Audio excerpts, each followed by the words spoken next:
promoters are going to be there too. They're going to see, oh, that guy was working his face off to promote the show. I should give him this next big opportunity. Those other bands on the bill who were just a bunch of chuckle fucks who didn't do anything, they're just going to stay on that level.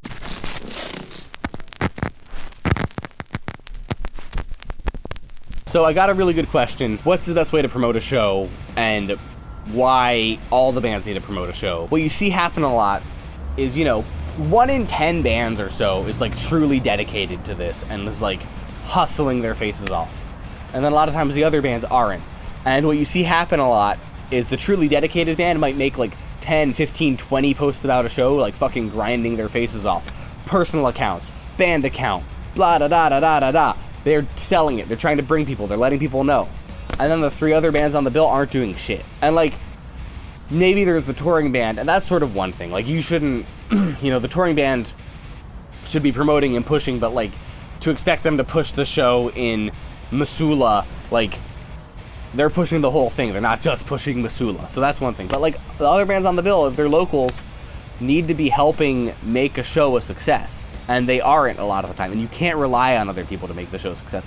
And you can't rely on promoters a lot of the time. Because remember that the promoter, like, has a lot of work outside of promoting the show itself, right? Like, the promoter's, like, got to figure out a ton of logistics. And he's got to figure out, like, getting event pages sorted. He's got to figure out getting the venue. Like, the promoter has a lot of stuff, too. So, like, don't get mad at the promoter if he's not able to do a ton for the show. Especially if it's a full-time promoter who's got, like, 8 different shows going on that week.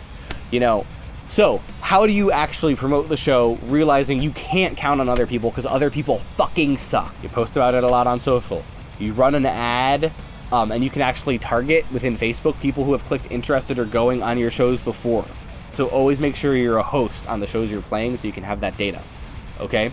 So you run those ads, you flyer. Flyering is huge. If Scotty Tank Crimes, who's one of the like head punks in the country, flyers for his shows, you can flyer for your shows. Just go up and down the main drag, staple flyers on fucking signposts or whatever, put flyers in key bars and tattoo shops. That plays a lot more than I think people realize it does, because that's where people go. That if there's a cool bar people go to hang out in, cool, hook it up. That makes people see you're hustling. And if people see you're hustling, like, promoters are people too. They go to cool bars, they walk up and down the street and see signposts. So if you put stuff on those signposts, if you put stuff in those bars and those music stores, promoters are going to be there too. They're going to see, oh, that guy was working his face off to promote the show. I should give him this next big opportunity. Those other bands on the bill who were just a bunch of chuckle fucks who didn't do anything, they're just going to stay on that level. But if you're, like, I don't care if I'm the promoter that you have jobs and girlfriends and things going on in your life. Like, it sucks, it's hard, but it doesn't impact me. Remember, people only care about themselves. They don't give a shit about you. So the fact that you're having a hard time at work right now, it sucks. I'm sorry. But that puts my money at risk as the promoter. That doesn't put the band at risk. It just means the band's going to have to play to 8 people. The promoter's the guy who's going to lose $800. So you need to operate with that in mind. And that's going to start getting you better shows. So it's really not that complicated. But make sure you're flyering. Make sure that you're posting on social. Make sure that you're running even just a small ad. Even if you just run a $5, $10, $20 ad. Like, that can help get people there. It gets awareness pushed, and if you tell the promoter, hey man, we ran that on this, the promoter's going to take a note of that if they're good, and that's going to be helpful too. So grow around that and use that as your basis, and I think it's going to lead to a lot more long-term success for your band. And just don't be afraid to post too much. That's really the thing. Remember that your posts are getting like 5-10% penetration at best.